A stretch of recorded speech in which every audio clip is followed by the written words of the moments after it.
Oi, meu nome é Marcos. Sou jornalista investigativo e, apesar de já ter explorado lugares estranhos e feito reportagens perigosas, nada me preparou para o que vivia em Palestina, uma cidade fantasma no interior de Goiás.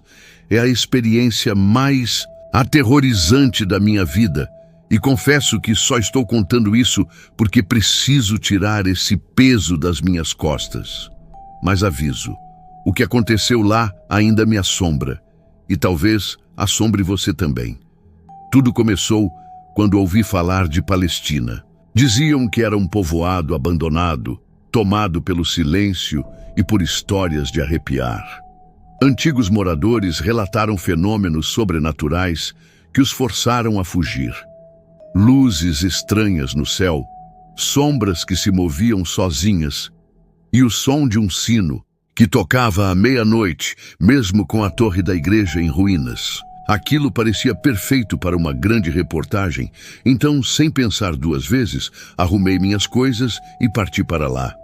A estrada até Palestina já dava sinais de que algo não estava certo.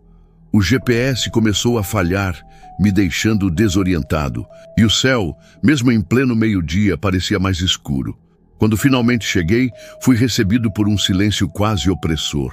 As ruas de terra estavam cobertas por folhas secas, e as casas, todas em ruínas, pareciam observadoras, com suas janelas vazias como olhos escuros. O vento carregava um som baixo, como se alguém estivesse sussurrando, mas não havia ninguém ali. Ou pelo menos, era o que eu pensava. Passeando pelo povoado, encontrei Antônio, um senhor de idade que parecia ser um dos poucos, talvez o único, morador ainda ali. Ele estava sentado em frente a uma casa de madeira, olhando para o vazio. Quando me aproximei, ele me recebeu com um olhar pesado e uma frase que gelou meu sangue. Você não deveria estar aqui. Palestina guarda seus mortos com zelo. Convencido de que eram apenas superstições locais, perguntei a ele o que havia acontecido. Relutante, Antônio começou a falar. Contou que décadas atrás, garimpeiros violaram uma área sagrada, onde dizem que os antigos enterravam seus mortos com rituais especiais. Depois disso, coisas terríveis começaram a acontecer. Primeiro foi o sino da igreja.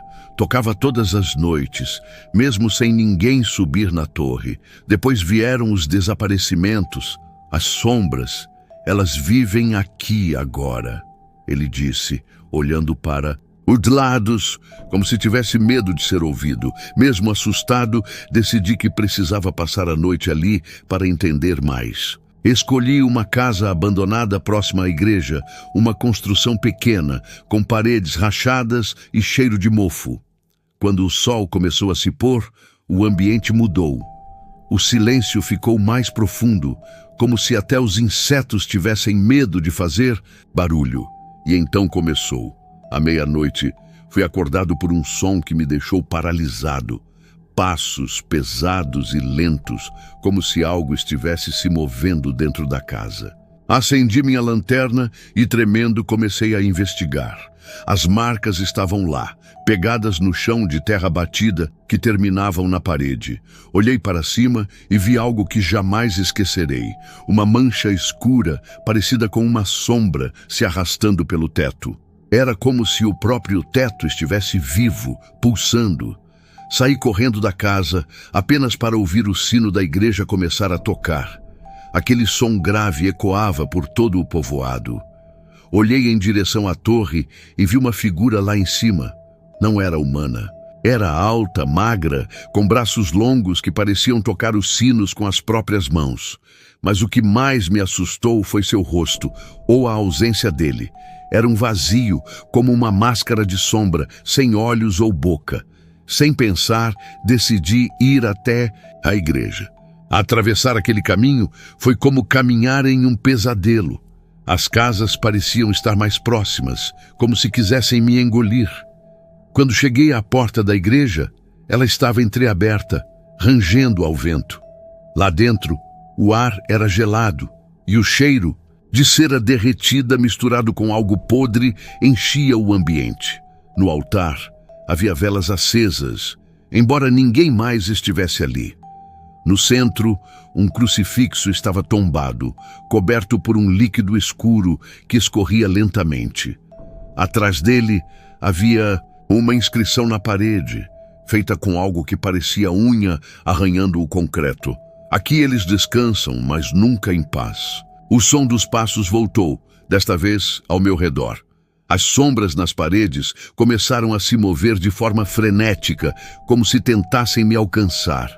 O sino tocou novamente, e a figura que eu tinha visto na torre agora estava dentro da igreja, parada no corredor, me encarando. Ela começou a se aproximar e a cada passo o ambiente ficava mais frio. Eu não consegui me mexer. De repente, ouvi a voz de Antônio vindo da porta. "Sai daí! Agora!" Não sei como consegui, mas corri em direção a ele. Quando saímos da igreja, ele me empurrou para sua casa e trancou a porta. "Você os viu, não foi? Agora eles sabem quem você é. Eles vão te seguir", ele disse enquanto acendia uma vela e começava a rezar. Deixei Palestina ao amanhecer. No caminho de volta, olhei pelo retrovisor e vi a figura da igreja parada no meio da estrada, me observando. Desde então, minha vida nunca mais foi a mesma. O som do sino ainda me persegue, tocando nos momentos mais improváveis. E às vezes, na calada da noite, vejo sombras se movendo pelas paredes do meu quarto. Palestina não é apenas uma cidade fantasma. É um lugar onde o sobrenatural vive, esperando por quem ousa entrar. E se você um dia ouvir o sino tocar, reze. Meu nome é Carlos, tenho 68 anos e hoje decidi contar algo que guardei a vida inteira. Eu fui um dos últimos moradores do povoado de Palestina, no interior de Goiás. Já se passaram mais de 40 anos desde que saí de lá, mas nem o tempo conseguiu apagar os acontecimentos terríveis que vivi naquele lugar. Palestina não é uma cidade fantasma apenas por estar abandonada. É um lugar que foi esquecido até mesmo por Deus. Nos anos 70, Palestina era apenas um pequeno povoado, cercado por matas densas e um rio que parecia dividir o mundo em dois, o nosso e o desconhecido.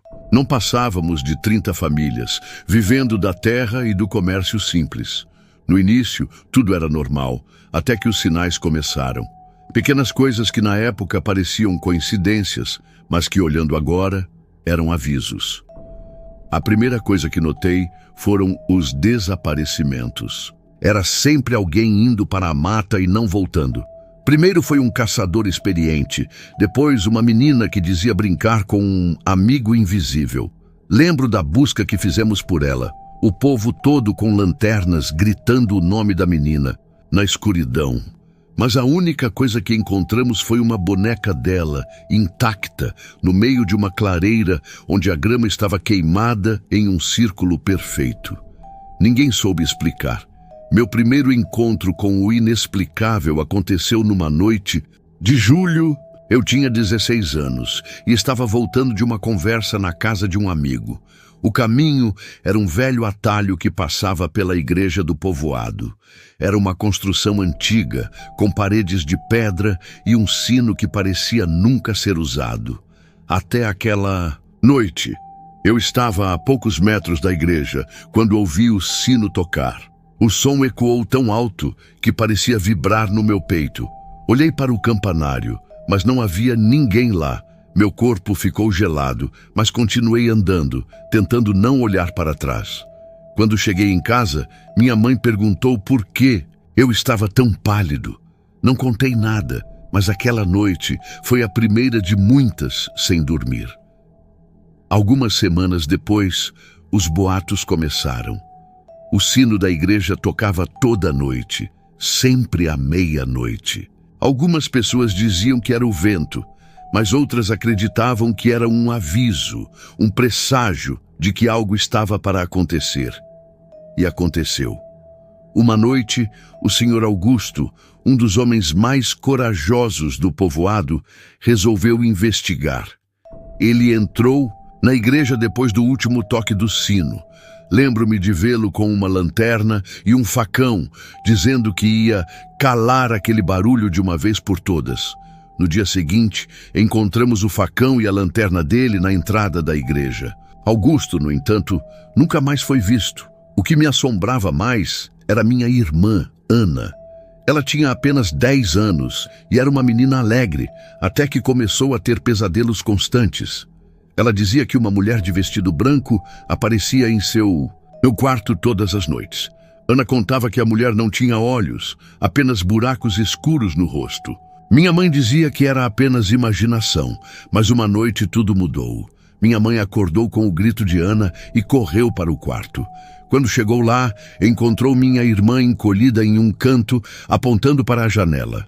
O mais assustador foi que minha mãe jurou ter visto uma sombra atravessando o quintal e desaparecendo na mata.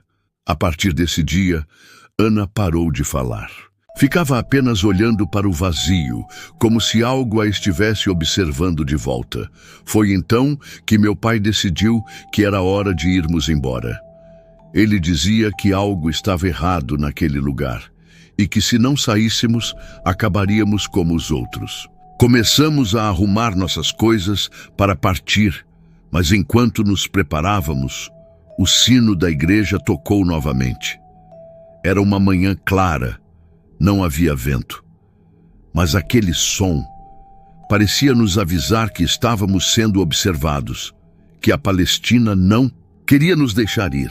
Na última noite antes de partirmos, acordei com um som estranho, um murmúrio baixo, como se várias vozes sussurrassem ao mesmo tempo. Fui até a janela e vi uma luz fraca vindo da igreja. Apesar do medo, senti uma estranha compulsão de ir até lá. Peguei uma lanterna e saí de casa, com o coração batendo, descompassado. Quando cheguei à porta da igreja, ouvi passos atrás de mim. Olhei, mas não havia ninguém. Abri a porta devagar e o que vi me assombra até hoje. Dentro da igreja, havia marcas de mãos queimadas nas paredes e no altar, uma cruz que parecia sangrar. No dia seguinte, deixamos Palestina para sempre. Hoje, o lugar é apenas uma cidade. Fantasma. Dizem que a mata está tomando conta do povoado e que o sino da igreja ainda toca de vez em quando, mesmo sem ninguém por lá. Eu nunca mais voltei, mas ainda sinto que uma parte de mim ficou presa naquele lugar. E às vezes, em noites silenciosas, juro que ouço o sino tocar, me chamando de volta.